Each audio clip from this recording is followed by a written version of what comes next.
that the district is serving ELL, GT, SPED, and other student populations well? If not, what are your solutions to address these issues? Thank you. We have a large or a high percentage of students who, especially where my grandchildren go to at El Camino, where English is not their primary language.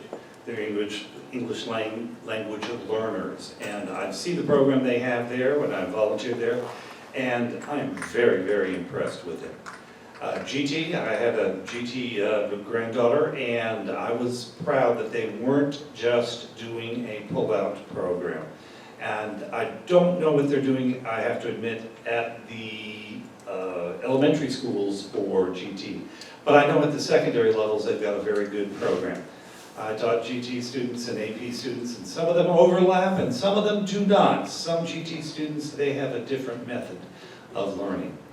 And as far as SPED is concerned, I had a couple of sons who were SPED and special education, and if the special education serves those students well, it cuts down the number of other students in the classroom. You have highly trained professional teachers in there with an aide, and so I think they're doing quite well. As far as improving on it, I'd have to go to those teachers and those principals and ask them what they think about it, because I'm not sure.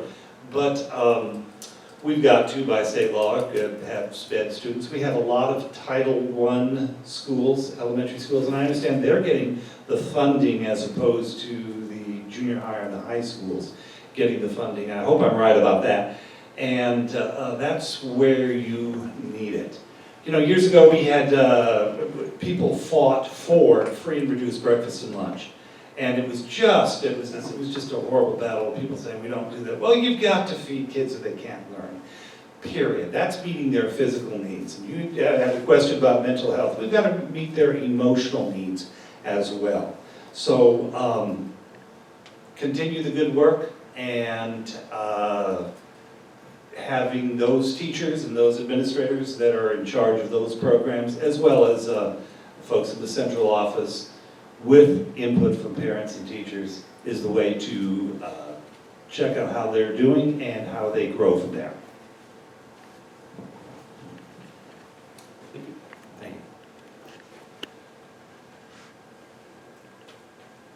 Okay, thank you. So my answer is, yes, in spots that we're serving them well, but certainly not, I think, with,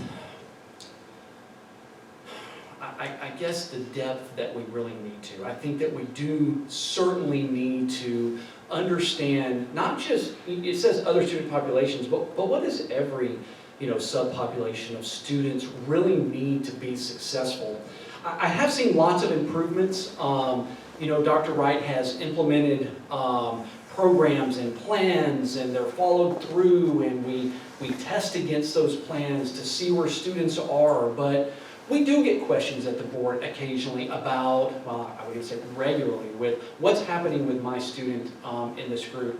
I would say for me, the one I receive most often that I can speak to is about special education. And I think the question is, are we doing what's required versus doing what's best? And, there seems to be no qualms with developing these individual education plans for, mainstream students. We need to have the same level of energy with doing that for all of these students. I had children that were part of the GT program as well, and I do think it's gotten better, but I think there was a time where at least the feedback from my kids was it just seemed like more work rather than an opportunity to really grow as a student. And so I think we need to be, again, it sounds like a platitude, but meet students where they are and provide the education that they need. I mean, we can't be afraid to analyze every student, talk about who they are, and carefully craft a plan, again, to help them be the best version of themselves. Again, I'll say it one more time, there's been lots of improvements, but I do think this is an area where this district can continue to grow and improve.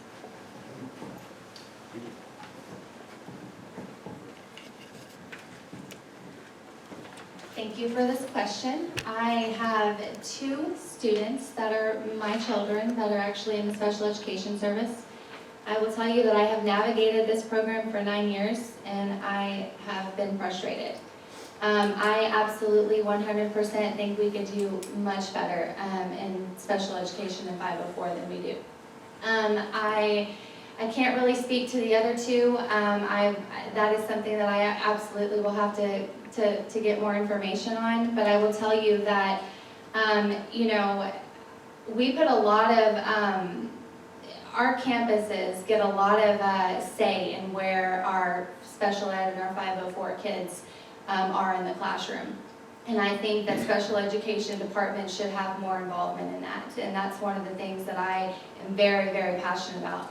I will also tell you that our district does not have an employed advocate for these programs, and I think that we should have that as well. I think that right now we do not have a director of special education in 504. We are looking for to hire someone, and I am very anxious to see who that is. And I will be watching to make sure that that individual is extremely and highly qualified and trained to meet all of these needs, and not just in one category of these. So I think that the district is serving these populations well. I think we could do a lot better than what we do. And I think that we're going to find that there are a lot of students that are even more behind and that are going to be in different situations because of living in this COVID world that we have. So, thank you.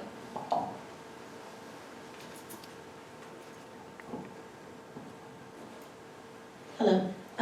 So I was thinking, and with our district and these special ops and these programs, I have worked with students of all of these categories. I was a communication teacher, so I taught everybody, GT, 504, ELL, SPED, all the way, I dropped to the bottom of everybody, and I felt like where I was, I felt like we were doing a pretty good job of identifying the GT students and identifying and knowing what they needed and having the resources.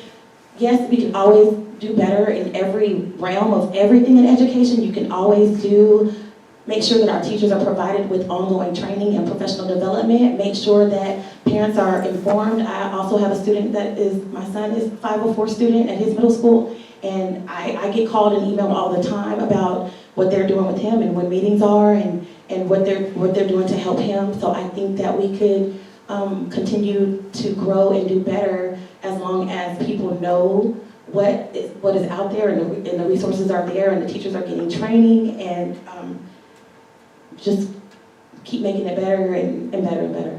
Thank you.